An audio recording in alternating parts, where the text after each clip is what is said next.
Et salut à toi, très cher investisseur rentable, c'est Yann. Bienvenue dans Les Discussions Rentables.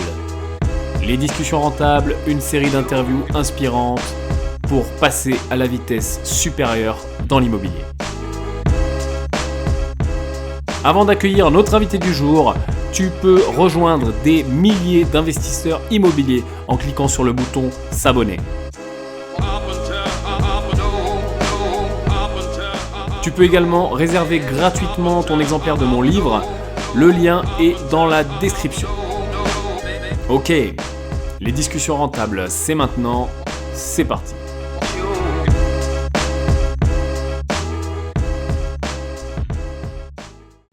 Et salut à toi et bienvenue dans les discussions rentables. C'est un plaisir de te retrouver pour ce nouvel épisode. Aujourd'hui, on va parler avec Arnaud. Alors avant de te le présenter, je vais te teaser un peu de quoi on va parler. Tu sais que je suis pas trop un adepte de l'achat neuf, du Pinel, de la VFA, de la Duflo et toutes ces lois de défiscalisation. Si tu as lu mon bouquin, tu as vu que j'avais un petit paragraphe un petit peu, même un petit chapitre un petit peu véhément à ce propos-là. On rentrera dans les détails tout à l'heure.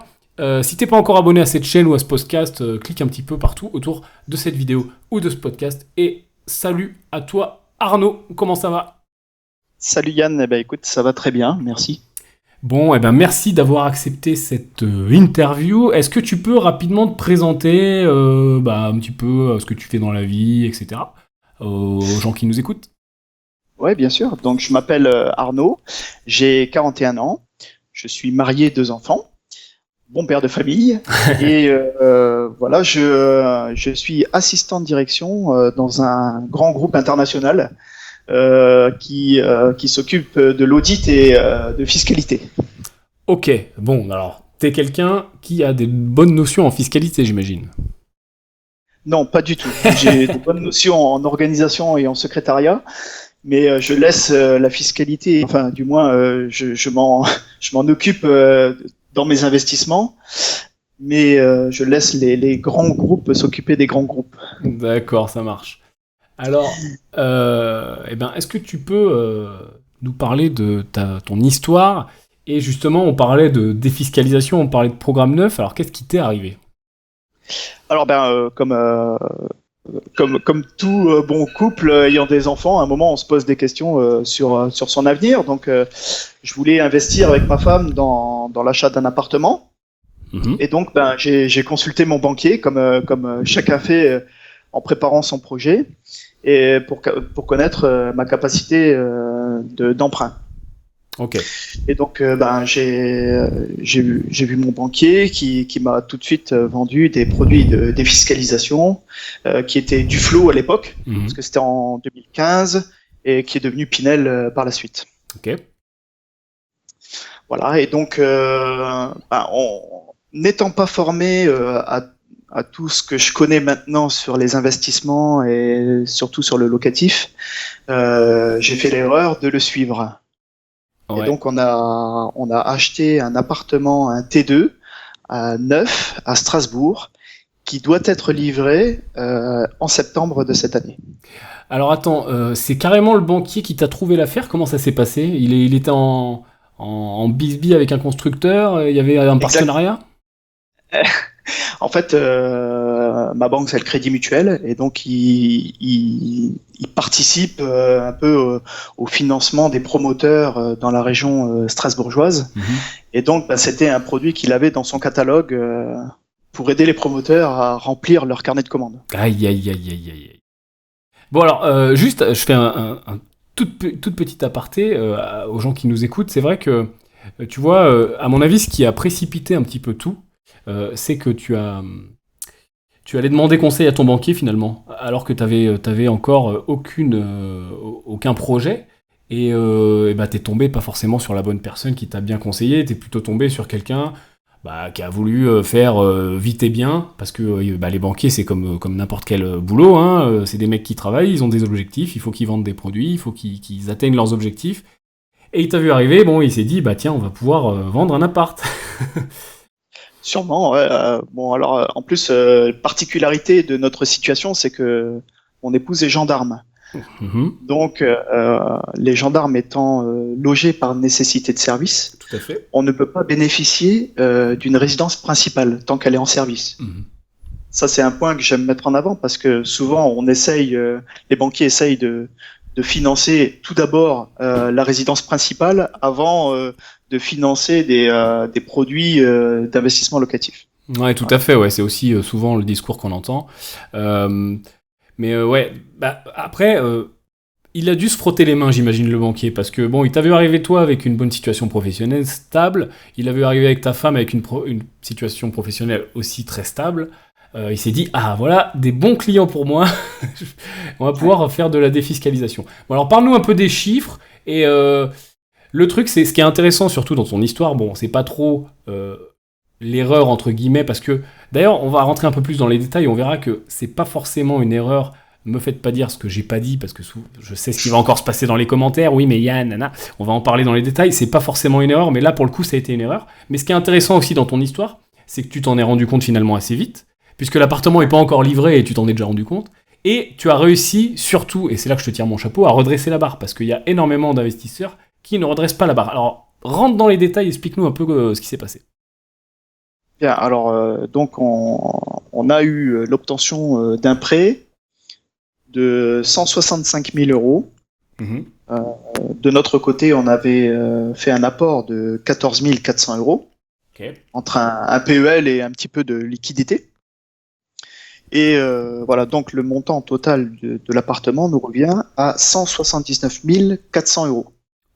Qu'on finance donc sur 15 ans, plus le crédit relais qui nous permet de ne pas rembourser le capital de la signature du prêt, enfin de la signature chez le notaire, jusqu'à la livraison de l'appartement.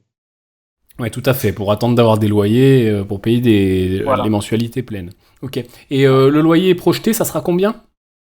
Alors le loyer plafonné Pinel dans la zone à Strasbourg, c'est 600 euros. Ok. Alors là, déjà, on se rend compte que la rentabilité, c'est pas la folie. Surtout que la mensualité donc du prêt, quand on commencera à rembourser le capital, est de 1100 euros. D'accord. Bon. Il n'y a pas de cash flow, hein. C'est l'antithèse du cash flow. Un bon cash flow négatif de 500 euros. Un bon gros 500 euros négatif. Alors, à l'époque, qu'est-ce qui t'est passé dans la tête quand tu as vu ça, quand on te l'a présenté pour la première fois ? Parce que maintenant, c'est vrai que tu as une culture de l'investissement immobilier, tu as compris des choses et on va voir comment tu as redressé la barre. Mais à l'époque, quand le banquier t'a présenté ça et que tu as vu les calculs, qu'est-ce qui t'a fait accepter et qu'est-ce que tu as pensé en fait ? Alors en fait, c'est très simple. Je l'ai dit, mon épouse est gendarme, donc on ne paye pas de loyer. Donc on s'est dit, à Strasbourg, voilà, le loyer, c'est à peu près 500 euros. On va mettre ces 500 euros dans l'achat d'un appartement et on va le louer. Ça nous fera, nous, mettre de côté tous les mois 500 euros dans cet appartement et à la fin, une fois remboursé, ça nous fait un apport pour pouvoir acheter notre résidence principale au moment de la retraite ou au moment où on bénéficiera plus de ce logement de fonction. Ok, donc vous étiez en mode investissement patrimonial, c'est une espèce d'épargne forcée finalement un peu boostée quoi. C'est ça. Ce qui n'est pas forcément une mauvaise stratégie pour un investisseur qui veut faire un seul achat, voire 2 achats, ou quelqu'un qui est très très fiscalisé, qui se dit bon ben voilà, je vais faire baisser mes impôts et en même temps je vais mettre de l'argent de côté. C'est loin d'être optimal, mais c'est pas non plus, enfin on ne jette pas des cailloux. Bon, c'est vrai que nous, investisseurs rentables, bon ça nous pique quoi, ça nous fait des frissons, parce que quand on voit des cash flows négatifs comme ça, c'est pas le top. Mais c'est une stratégie de capitalisation qui, voilà, toi qui nous écoutes, pour pas que je crache toujours sur les programmes neufs, le Pinel et le Duflo, ça peut être intéressant dans de très rares cas. Voilà, si tu gagnes beaucoup et que tu es très très fiscalisé, que tu payes énormément d'impôts, ça peut être vaguement intéressant. Mais encore une fois, on n'est pas hyper optimal. Bon, ok. Donc t'as signé, tu t'es dit ça, bon, ça se comprend. Qu'est-ce qui se passe ensuite ? Ensuite vient l'année 2016. Janvier 2016, la période des bonnes résolutions. Et je me dis là, ma bonne résolution, celle qu'il faut que je tienne pendant un petit moment, c'est il faut que je devienne riche. Très bonne résolution. Alors, c'est la résolution de beaucoup de gens. Juste pour redéfinir redéfinir riche pour moi, c'est gagner autant que mon salaire en revenu passif. Ok. Donc, aux alentours, on va dire, de 2000 euros. Bon, c'est un bon objectif. Voilà, c'était ça. Donc, je savais que ce serait sûrement long parce que je connaissais pas grand-chose, mais voilà, je suis allé vers ces recherches sur Internet et je suis tombé un peu sur tout et n'importe quoi, hein, clairement au début. Ok, alors, comment t'as fait le tri? Qu'est-ce que t'as fait? T'as commencé par quoi? Alors, au départ, je me suis lancé vers les réseaux, ce qu'on appelle les MLM, les multi-level marketing. Ouais. Hein, donc voilà, j'étais là-dessus. Je me suis dit peut-être que faire un peu de vente sur mes heures creuses pourrait me faire gagner un peu d'argent. Bon, je me suis vite aperçu que c'était pas possible, que le but de ces réseaux c'était surtout de recruter des nouvelles personnes et que les produits n'étaient pas de qualité, donc c'était très difficile à vendre. Ouais, Donc j'ai vite abandonné. pour toi qui nous écoutes, micro-parenthèse, le MLM, c'est tout ce qui est vente un peu pyramidale, un peu comme Tupperware, un peu comme les Thermomix et ce genre de choses. Souvent, c'est des produits cosmétiques, des trucs comme ça. Ok, donc ça, t'as abandonné rapidement. Ouais, j'ai abandonné rapidement et donc j'ai continué mes recherches. Et je suis tombé sur YouTube sur certains blogueurs, enfin YouTubeurs, Ouais. dans le domaine de l'indépendance financière. Ok. Et là, je me suis dit, mais c'est exactement ça qu'il faut que je fasse. Parce que je m'intéressais un petit peu à l'immobilier, mais de très loin. Mais j'aimais bien regarder quand je visitais des villes, je prenais le Logikimo qui traînait devant l'agence immobilière et puis je regardais, je feuilletais, et je disais voilà tiens ici on a à peu près tel appart pour tel prix et ça me permettait un peu de comparer aussi avec ce que j'avais acheté à Strasbourg. Ouais. Et donc voilà j'en suis venu à m'intéresser aux techniques d'investissement locatif. Ok. Et c'est là que tu t'es rendu compte que t'avais acheté une dette, finalement. C'est là que je me suis rendu compte que j'ai acheté une grosse dette. Voilà. Bon. Et du coup, je me suis dit, bon, alors au départ, je voulais laisser comme c'était et me dire, je vais faire un autre investissement qui pourra un petit peu contrebalancer ma dette. Mhm. Bon, les banquiers le voient pas forcément comme ça. Eh C'est-à-dire que quand oui. on a une dette et ils misent pas forcément sur un prochain investissement. Enfin, c'est bien plus difficile pour avoir de l'argent de sa banque. Bah c'est ça, c'est que si le premier est déjà un peu foireux, forcément, c'est beaucoup plus dur de continuer. Ouais. Ouais. Et donc, j'ai décidé de me former. Ok. Donc, je suis allé au-delà de ce qu'on pouvait trouver comme contenu gratuit sur Internet. Mhm. Et j'ai acheté une formation par un YouTuber assez connu. J'ai investi en moi 1200 euros pour financer cette formation de 6 mois sur les investissements. Donc, il y avait l'immobilier, la bourse et son entreprise par Internet. D'accord. Voilà. Il y avait en plus une formation gratuite qui permettait de se remettre à flot au niveau financier, donc faire le ménage un petit peu dans ses comptes. Ok, donc Ce qui vraiment était une très formation utile. généraliste sur les finances, quoi. Voilà. Ok. Et donc, on croit toujours qu'on a des finances bien, on n'a pas de problème, et on s'aperçoit qu'on peut quand même optimiser son compte en banque pour le rendre, comme tu dis, sexy. Tout à fait. Voilà. Ok, alors là, ça a été un peu la remise en question, j'imagine. Ah bah, du coup, j'ai découvert plein de choses. Ah bah oui, quand on investit en soi, en général, on n'est pas déçu. Ouais. Ok, Et alors, qu'est-ce que t'as mis en j'ai, place? du coup, j'ai remis en place, j'ai mis en place certaines mesures sur mon compte en banque, c'est-à-dire j'ai ouvert un compte sur une banque où il y a moins de frais, où il n'y a pas de frais. Hein. J'ai été chez Boursorama. Ouais. L'épargne de mon fils qui a 6 ans était sur un livret A à 0,75. Mhm. Bon ben j'ai dit stop, on va arrêter ça tout de suite et on va ouvrir une assurance vie qui sera à 2,5. Alors c'est sûr, c'est pas le plus gros rendement qu'on peut espérer dans les investissements, mais comme c'est celle de mon fils, j'ai préféré assurer et investir dans un fonds euro qu'il aura pour ses 18 ans, et il aura beaucoup plus qu'avec son livret A. Bah, c'est pas le Pérou, mais c'est toujours beaucoup mieux que 0,75. Ça, c'est sûr. C'est vrai. Et j'ai commencé surtout à rechercher des biens avec le calculateur qui m'était offert, le calculateur de rentabilité, et de prendre en compte tous les nombreux paramètres qu'il faut prendre en compte pour que le bien soit rentable. Mhm. Voilà. Et donc, en continuant cette formation, j'en suis arrivé à l'offre de prêt. Donc, j'ai vu ce que j'avais signé sans vraiment trop lire, parce que quand on va chez le banquier et qu'on connaît rien, on lui fait confiance, et ce qu'on veut surtout, c'est le capital qui veut bien nous prêter. C'est ça, et puis il y a tellement de pages qu'on a la flemme. Ouais, c'est ça, ouais. Et du coup, j'ai relu mes conditions de prêt, Ouais. et je me suis dit, eh ben, il y a quelque chose à faire. Ah, ça, on rentre dans le dur alors. Bon alors, Voilà. quelle solution t'as trouvé pour te sortir de ce mauvais pas, ou en tout cas pour grandement améliorer cet investissement? Bah, alors, en fait, je me suis posé une question. Je me suis dit, bon, ok, j'ai acheté dans le cadre d'une défiscalisation Pinel. Est-ce que je suis obligé de la jouer? Voilà. Donc, ma réponse a été non. Tant qu'on n'a pas défiscalisé sur sa feuille d'impôt, bah, en fait, on a acheté un appartement. Tout à fait. Voilà. Et donc, je me suis dit, bon, bah, si on n'est pas obligé de louer en Pinel, on n'est pas forcément plafonné au niveau du loyer. Exactement. Donc, qu'est-ce qui peut faire que, en fait, sur les 1100 euros que je dois rembourser, je touche un revenu le maximum pour éviter ce cash flow négatif.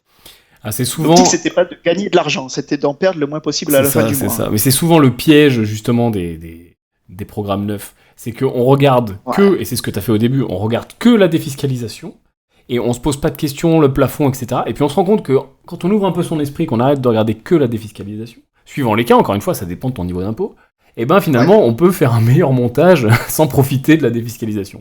Alors, en ayant un meilleur loyer et en lissant éventuellement les mensualités. Vas-y, je te laisse continuer.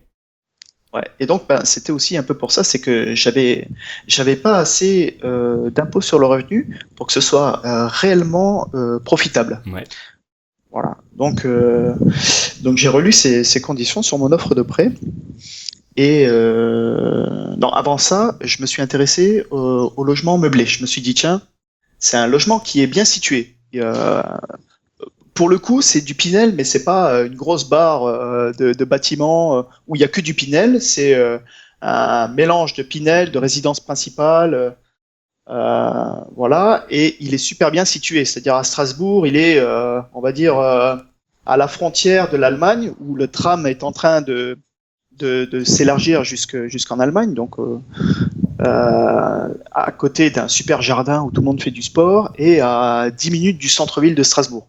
Ok, donc dans ton erreur, t'as quand même un investissement, enfin un placement patrimonial qui est correct, qui est plutôt bon. Ouais. Ok. Ouais, je pense. Et d'ailleurs, les derniers chiffres de l'immobilier sur Strasbourg, hein, c'est une hausse de 7% Ouais, sur Strasbourg, la c'est dernière année. Une ville très très dynamique, ouais. Ouais. Donc, je relis mon offre de prêt et je vois que je peux faire des choses. C'est-à-dire lisser mes mensualités sur 3 ans de plus que la durée initiale prévue, c'est-à-dire sur 18 ans. Ouais, tout à fait. Alors, est-ce que tu avais une clause qui devait te faire attendre une année ou pas? Non, il y avait, enfin, de toute manière, je l'ai pas vu cette clause, mais de toute manière, j'étais bon parce que j'ai signé l'offre de prêt en février 2015. D'accord. Donc, toute cette démarche que j'ai faite, je l'ai faite récemment, donc on était déjà au-delà d'un an. D'accord. En général, ouais, sur ce genre de modification, faut attendre au moins un an. Et donc, j'ai vu également que le crédit relais pouvait être encore allongé. C'est-à-dire qu'on commence à rembourser le capital dans bien plus longtemps que ce qui était prévu. Ok. Voilà. Et donc, je me suis dit, bon, alors, soit je fais du meublé, qui est au niveau fiscalité aussi intéressant qu'un Pinel. Hein. Ouais. C'est ce que mon banquier m'a avoué un peu plus tard, quand je lui ai moi soumis l'idée. Et donc, la question c'était est-ce qu'on le meuble et on le loue à l'année, ou est-ce qu'on en fait du saisonnier, puisque le saisonnier c'est le plus rentable, clairement. C'est celui aussi où il y a le plus de frais, mais voilà, la question elle était là. Et la question, elle n'est pas encore clairement définie. Hein, voilà. Mais l'objectif, c'est pas de louer à l'année. Là. Ok. Donc l'objectif, c'est déjà de allonger ton prêt pour diminuer les mensualités, numéro 1. Numéro 2, passer en meublé avec un montage LMNP qui va être beaucoup plus intéressant, que ce soit en longue ou en courte durée. Et éventuellement de faire de la courte durée pour encore booster la rentabilité. Ouais, c'est ça. Ok, une fois que tu as fait tout ça, t'as calculé un peu les nouvelles, ce que ça donnerait ? Alors, j'ai reçu hier la nouvelle, l'avenant à mon contrat de prêt immobilier, et ça donne à peu près ça. C'est-à-dire que j'ai réussi. Alors, normalement, je devais commencer à rembourser le capital au mois d'août, là, alors que l'appart n'est pas encore livré. Donc, le but de ma demande, c'était celui-là, c'est de dire attention, les travaux ont pris 3 mois de retard. Je vais me retrouver à rembourser du capital et les intérêts et les assurances, donc 1100 € sans avoir aucune rentrée. Ouais, ça fait mal. Donc ça c'était voilà. Donc j'ai demandé à le décaler jusqu'en mars, puisque ça me permet. Enfin, c'était dans les conditions du contrat, donc j'ai demandé jusqu'en mars. Okay. Et j'ai demandé également à bénéficier d'un allongement de crédit de 15 ans à 18 ans. Okay. Bon, la banque, elle prend la durée totale, c'est-à-dire crédit relais, début du crédit relais, jusqu'à liquidation du crédit immobilier. Cette durée-là, elle était de 20 ans et quelques mois. Donc, dans ma lettre, j'ai bien stipulé que j'ai donné des références sur Meilleur Agent ou enfin des sites sur Internet, que l'investissement moyen de quelqu'un qui investit dans sa résidence principale, c'est 20 ans, et que actuellement les taux sur 20 ans sont inférieurs à celui dont j'ai souscrit moi, qui était à 1,8. Ouais, bah oui, vu que c'était il y a quelques temps. Ouais. Que je mettais en avant le fait que, de toute manière, même si ça les embête un peu de voir mon crédit s'allonger, il est quand même plus rentable pour eux de faire ça que je fasse racheter mon crédit quand j'aurai l'opportunité de le faire, c'est-à-dire à la livraison de l'appartement, pour un taux qui serait finalement un peu inférieur. Et on en arrive aux chiffres. Donc là, ça a été accepté. Et donc jusqu'au mois de mars, on m'accorde le crédit relais. Donc j'aurai 304,05 € de mensualité. D'accord. Jusqu'en mars inclus. Donc ça fait 8 mois. Et après, je passe à 980 € au lieu de 1100 de remboursement de capital et d'assurance. Donc tu as gagné 120 € de mensualité tous les mois et un peu de tranquillité jusqu'en mars. Voilà, c'est ça. Et tu vas louer à partir de quand, du coup ? Eh ben, du coup, je fais la prévisite de l'appartement le 11 juillet. D'accord. Donc là, je vais mettre en avant toutes mes observations. Les observations vont être prises en compte. L'appartement va être un petit peu modifié au cas où. Et ensuite, j'espère, fin septembre, avoir les clés de cet appartement. Ouais, tu vas faire la dernière visite avant la livraison, et puis après, tu auras la livraison de l'appartement. C'est ça. Ok. Donc on peut espérer, s'il n'y a pas trop de retard, que tu puisses louer en septembre ou en octobre, quoi. C'est ça. Okay. Donc ce qui me restera à faire dans cet appartement, c'est d'investir encore un petit peu d'argent. C'est-à-dire, on va monter une cuisine équipée. Ok. Donc aménagée, équipée, aussi en électroménager. Meubler l'appart. Mm-hmm. Et puis après, soit on a le choix de le louer en meublé à l'année ou de le louer en saisonnier. Alors, sachant sur mon étude du terrain, meublé annuel sur Strasbourg, c'est entre 850 et 900 euros. Ok. Et en saisonnier, sur une enquête que j'ai récupérée de Airbnb sur Strasbourg, qui est la deuxième ville qui marche le mieux sur Airbnb en France, après Paris, Ouais. on peut arriver à 1300 euros de moyenne si on le loue sur l'année. Ok, donc en meublé longue durée, disons que tu serais quasiment à l'équilibre par rapport à tes mensualités de prêt, mais bon, tu serais pas toujours avec tous les frais. Par contre, en courte durée, alléluia, tu sauves l'investissement et tu vas dégager du cash flow, je pense, avec un montage LMNP, ou quasiment en tout cas. Oui, tu vas même dégager du cash flow, tu auras 300 euros de plus que tes mensualités, a priori ça devrait le faire, une fois qu'on aura tout mis dans la balance, les impôts, la taxe foncière, etc. Alors j'espère ne pas avoir trop d'impôts aussi. Alors j'ai pas encore creusé réellement la question, mais c'est un appartement neuf, donc je suis exonéré à Strasbourg de taxe foncière sur 2 ans. Ouais. C'est déjà ça. Et ensuite, pour la fiscalité, j'avoue qu'il faut que je travaille encore de ce côté-là. Bon bah là, mais vu de nez, oui, mais sur voilà, ces... je pars d'une dette de 500 euros. Et Ouais, c'est ce que ça. je vois moi.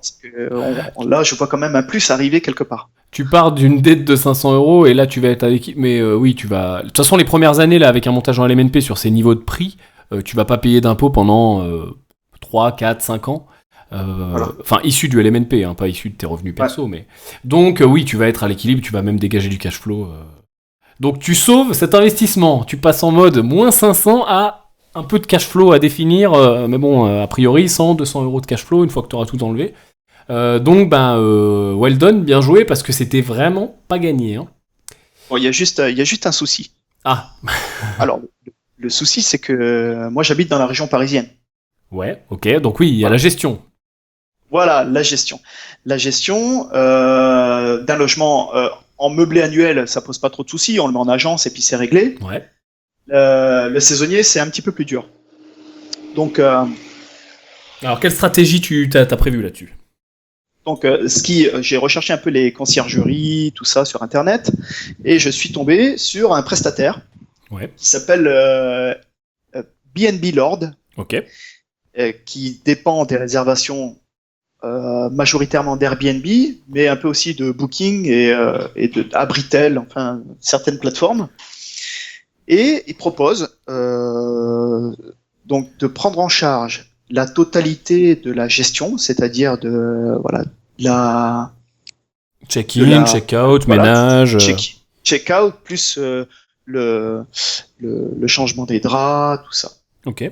Et donc pour 15% de la nuitée. 15% de la nuitée, ok, avec les taxes, tout compris. Ah, alors la question, c'est qu'on n'a pas parlé de la taxe de séjour. Et quand je vais faire ma prévisite à Strasbourg le 11 juillet, j'ai pris rendez-vous dans cette agence B&B Lord qui est à Strasbourg. Et justement, je vais aller discuter avec eux de ce qu'ils me proposent réellement et je vais essayer de récupérer quelques chiffres concrets. Tout à fait. Ah, et tiens, il y a un truc qui me passe en tête aussi qui peut intéresser du monde. Est-ce que tu as bien vérifié qu'à Strasbourg, il n'y avait pas de demande de changement d'affectation à faire pour de la courte durée ? Alors ouais, j'ai regardé ça. J'avais l'occasion d'appeler le promoteur pour d'autres questions. Ouais. Et je lui ai dit, est-ce que dans le... Alors, c'est un appartement neuf, dans une résidence neuve, donc il n'y a pas de syndic qui est mis en place. Il y a un syndic provisoire qui est Foncia, mais ma question c'était, qu'est-ce que ça devient après ? Et est-ce qu'on a une idée des charges de copropriété ? Voilà. Donc il m'a dit, ça, on verra, c'est vous qui déciderez entre propriétaires quand vous ferez l'assemblée générale qui met en place le syndic. Constituante, ouais. Mais voilà, quand moi j'ai acheté, j'ai eu le règlement intérieur du syndic provisoire. Bon, il n'y a pas de raison que ça change. Hein. Et on peut faire de la location meublée, courte durée, longue durée. Ok.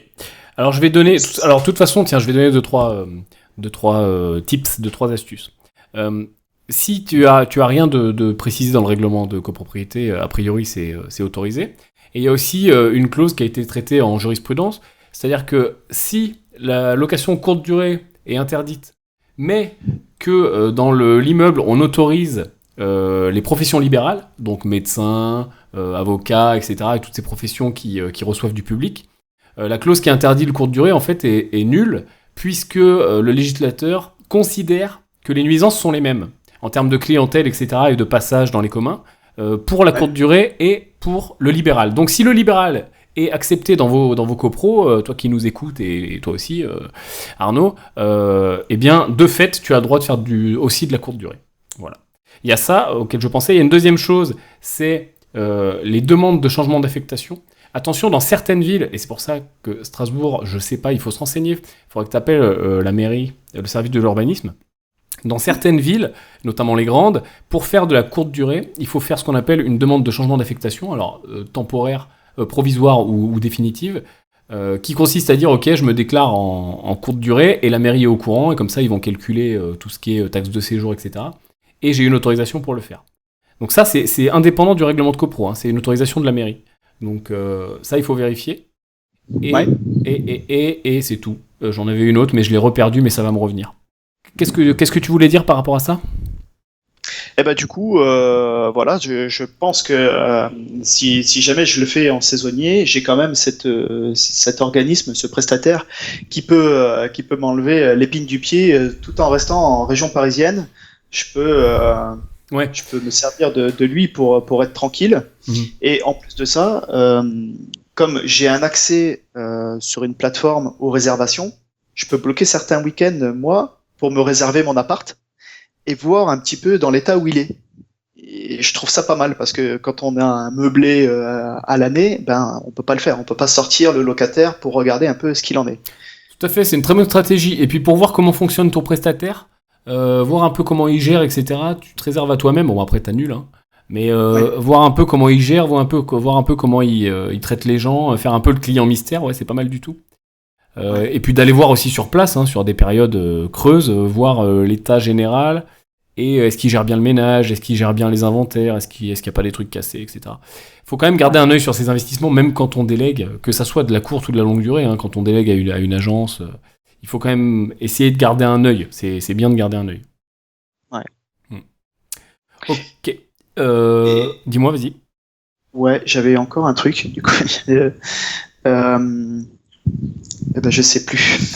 Et ben moi ça m'est revenu, tiens, pendant que tu cherches. Le troisième truc que je voulais dire par rapport aux copropriétés, encore une fois, c'est que un changement de règlement de copro, c'est quand même un vote à l'unanimité. Donc si ton règlement de copro, encore une fois provisoire, il va dans ce sens-là, il y a assez peu de chances que au moment de l'Assemblée constituante, puisque là on est sur un syndic provisoire et bon, il va y avoir une AG, etc. Il y a quand même assez peu de chances qu'on vienne modifier le règlement de copro parce que les gens en plus, tu connais les gens en AG, enfin non, tu connais pas encore mais tu vas voir, les gens en AG s'en foutent, hein, globalement, tout le monde s'emmerde, ouais. Il y a rien de plus chiant qu'une assemblée générale, il y a que les vieux qui s'amusent, donc théoriquement ça devrait bien se passer. Ouais. Et du coup, dans mon histoire, j'ai quand même 8 mois pour tester ce mode de fonctionnement. C'est-à-dire que là, quoi qu'il en soit, à l'heure actuelle, je paye mes intérêts et l'assurance sur ce qui est déjà débloqué, donc j'en ai à peu près pour 250 € sans avoir aucune rentrée. Mmh. Voilà. Et donc là, je vais payer 300 € à la livraison, donc dans les premiers mois, si jamais ça marche bien, ce serait un cash flow de 600 ou 700 €, quoi. Ah bah oui, dans les premiers mois, oui, tu seras... Si jamais ça marchait pas, à ce moment-là, il faudra peut-être se poser la question de le louer en meublé à l'année. Ouais. Sachant que juste à côté de cet appartement, il y a une clinique qui s'est créée. C'est un rassemblement de 3 cliniques qui étaient dans le centre de Strasbourg. C'est une clinique, elle est flambant neuve. Et donc, je pense qu'il y a du personnel hospitalier qui serait intéressé par mon appartement parce que c'est juste en face et que si c'est meublé, ça peut être bon pour eux, quoi. Carrément. Alors toi qui nous écoutes, quand tu as ce genre de choses à côté de ton appartement, clinique, hôpital, etc., c'est une belle mine de locataires et plutôt de qualité, parce qu'on a tous les infirmiers, toutes les infirmières, les aides-soignantes, les médecins qui doivent se loger. Quand tu fais de la courte durée aussi assez proche d'un centre hospitalier, t'as toutes les familles qui viennent voir les gens, qui louent pas mal en courte durée, donc ça vient augmenter aussi ton ratio de nuit. Je pense que tu verras que dans ton appartement, si tu fais de la courte durée dans ce secteur-là, t'auras un peu des familles ou des gens qui viennent voir, des gens qui sont hospitalisés. Donc ouais, mais, tu vois, Ce qui est intéressant dans ton histoire, c'est que certes au début t'as acheté une dette. Bon, bah voilà, c'est normal. On a tous été débutants, on a tous fait des conneries entre guillemets. Bon, par contre t'as vite réagi, t'as vite su scanner le marché, comprendre ce que tu pouvais faire avec ton crédit, vérifier les choses. T'as pris les choses en main, t'es pas resté passif et t'as su redresser la barre. Et là, bon, écoute, c'est pas encore fini parce que t'as encore les mains dans le cambouis, mais a priori, ça devrait plutôt bien se passer, et puis tu me dis que voilà, tu seras aussi capable, encore une fois, de rechanger ta stratégie si jamais ça se passe pas comme tu le penses. Et d'ailleurs, c'est hyper important pour toi qui nous écoutes de toujours être... Savoir la sortie. Ouais, voir plus loin, voir des changements de stratégie et de savoir être assez flexible, un peu comme un chef d'entreprise avec son entreprise, d'être flexible quand il n'y a pas de commande, bah, il faut peut-être changer son produit, ou quand tu as un fournisseur qui te lâche, il faut peut-être faire autrement. Et ben, dans l'immobilier, c'est un peu pareil. Quand il y a une nouvelle loi qui passe, faut faire autrement. Quand il y a ton crédit, voilà, tu te rends compte qu'il y a un loup, bah, voilà, faut changer. Quand tu te rends compte que tu peux agrandir la durée de ton crédit, etc. Et voilà, t'as eu cette plasticité qui est intéressante parce que aussi le biais, le défaut de plein de débutants, c'est de penser que une fois que c'est fait, et que, enfin, ils veulent, tu sais, je pense que c'était ton cas aussi au début, un chemin bien tracé, tu vois, des rails, et qu'on dise fais comme ça et c'est fini. Ben en fait, c'est pas vraiment ça. C'est pas une méthode de A à Z fait comme ça. On peut t'apprendre à tout faire, mais toi-même, il faudra que tu prennes quand même les décisions, quoi. Ouais. Mais ça, t'as vraiment bien su le faire. Ok, est-ce que tu as encore des éléments à nous donner sur ce... Je pense qu'on a bien fait le tour de ce projet-là. Ouais, on a bien fait le tour. Voilà, pour ma part, bon, pour l'instant, je suis en région parisienne, mais je compte revenir sur Strasbourg d'ici quelques années. Donc, c'est là où je vais décider de faire mes investissements. Donc, voilà, je suis en train de planifier un petit peu les prochains, mais j'attends que celui-là se mette bien en place avant de m'y plonger réellement. Bah ouais, faudra que tu puisses montrer à la banque. Et puis, franchement, ça va jouer en ta faveur de montrer à la banque que voilà, t'as su prendre les choses en main et que t'as transformé une dette en un actif finalement, en un vrai actif. Alors, ce que j'aimerais bien, c'est que le Crédit Mutuel avec qui j'ai travaillé sur ce coup-là puisse me faire confiance sur les prochains en me prêtant de l'argent sans trop que je mette d'apport. Hein. Eh oui. Bah, ce sera le but. Il n'y a pas de raison. S'il dégage du cash flow et que toi, après, tes finances sont saines, on en a parlé au début, hein, tes comptes sont sexy, etc., ça devrait pas poser trop de problèmes parce que niveau taux d'endettement, si tu as du cash flow comme on l'a projeté, ça devrait bien se passer quand même. Ouais. Ok. Si tu avais une recommandation à faire aux investisseurs débutants qui nous écoutent et qui sont hésitants comme toi tu l'étais il y a encore quelques mois et qui savent pas trop où aller, qu'est-ce que tu dirais, qu'est-ce que tu recommanderais aux gens qui commencent? Je leur dirais de bien chercher sur Internet ce qui peut être intéressant et surtout de ne pas hésiter à se former, même si effectivement il faut mettre un petit peu d'argent et j'en ai mis, ça a fait grincer les dents de ma femme, hein, je vous assure. Je pense qu'il faut en passer par là parce que le contenu gratuit ne donne pas tout ce qu'on peut récupérer quand c'est payant et c'est normal parce que voilà, quand on veut une info, il faut aussi savoir la payer et les investisseurs ils le savent très bien. Ouais, bah c'est surtout ce truc cette phrase qui est très vraie. Je sais plus qui c'est qui a inventé ça, c'est un Américain qui disait que voilà le meilleur investissement que tu puisses avoir c'est toi quoi, c'est dans toi, ça c'est clair. Et pas que dans l'immobilier d'ailleurs, dans tout. Hein, Ah, bien sûr. Moi le premier, je fais encore des formations sur plein de sujets et du coaching, ça c'est clair. Ouais. Et ça marche absolument pour tout, ouais. Et t'es même pas client chez moi en plus, hein. Le pire c'est ça, hein, toi qui nous écoutes. Non, c'est pour ça, j'ai pas cité le nom parce que je veux pas faire mais quand j'ai commencé, non, c'est vrai, je te connaissais pas, je sais pas, peut-être que. Mais il y a aucun souci, mais le truc c'est que c'est même pas une histoire de concurrence, c'est très bien que tu te sois formé chez moi ou ailleurs, c'est très très bien, c'est exactement ce qu'il faut faire, t'as investi sur toi, et regarde, enfin, voilà, honnêtement, t'aurais peut-être pas eu les billes de le faire, de changer ton fusil d'épaule aussi vite, ou aussi bien, ou t'aurais perdu du temps. Je pense que ça a été un accélérateur pour toi, ça c'est clair. Ouais. Et on serait pas en train d'en parler ensemble. Et on serait surtout pas en train d'en parler ensemble, ouais, c'est clair. Bon, écoute, toi qui nous écoutes, j'espère que tu as bien compris les problèmes qu'on puisse avoir avec ces programmes. Alors, tu sais que donc dans mon bouquin, je sais pas si tu l'as lu, Arnaud, toi, oui, je pense. Bien sûr, j'en étais au chapitre 4, les mythes immobiliers. Ouais.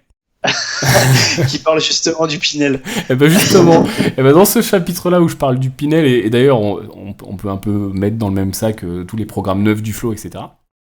Et c'est vrai que je suis un peu vindicatif par rapport à ça, parce que regarde, voilà, ça fait un petit peu des histoires comme celles qu'on vient de raconter. Et j'ai un promoteur qui m'a écrit, qui m'a dit tu vas quand même loin, le Pinel, le Duflo, etc. Il n'y a pas tout acheté. En effet, il n'y a pas tout acheté, et c'est pour ça que je voudrais rétablir un peu la vérité. Si tu as beaucoup d'immobilier, ou si tu as un très gros salaire, ou que tu as de très gros impôts, que tu payes l'ISF parce que tu as du terrain, parce que tu as hérité, ou d'une manière générale, si tu as une très grosse tranche si tu es sur la tranche à 40 ou 45 et que tu as un très gros niveau d'imposition, ça peut être intéressant. Mais il faut vraiment faire les calculs correctement, et surtout j'insiste, c'est pas parce que tu as un avantage fiscal à la clé qu'il faut négliger l'emplacement et la qualité du bien. Alors toi, Arnaud, c'est pas le cas, on l'a vu ensemble, ton bien est bien placé, il est dans un endroit sympa, il a du potentiel, outre l'avantage fiscal, et heureusement, parce que l'avantage fiscal, on voit que finalement, tu vas pas en profiter. Mais le problème surtout, et c'est les programmes neufs que je critique, c'est ceux-là, c'est ceux qui sont faits pour vendre juste de la défiscalisation, et on a vu des investisseurs en herbe, on les appelle même pas investisseurs là pour le coup parce que ils se sont fait vraiment pigeonner, qui ont acheté des parcs, tu vois, qui ont été faits par des promoteurs vraiment pour vendre de la défisque et où il n'y a pas de demande locative. C'est ça qui est grave, c'est ça qui est dangereux. Bon, toi, t'es à Strasbourg, t'es bien placé, etc. C'est dynamique. Il y a une demande, ton appart, tu vas le remplir. Mais il y a des programmes neufs qui se sont faits où il n'y a pas de demande et les acheteurs se retrouvent à vendre à la moitié du prix qu'ils ont acheté, sans locataire à l'intérieur, et ils n'arrivent toujours pas à vendre.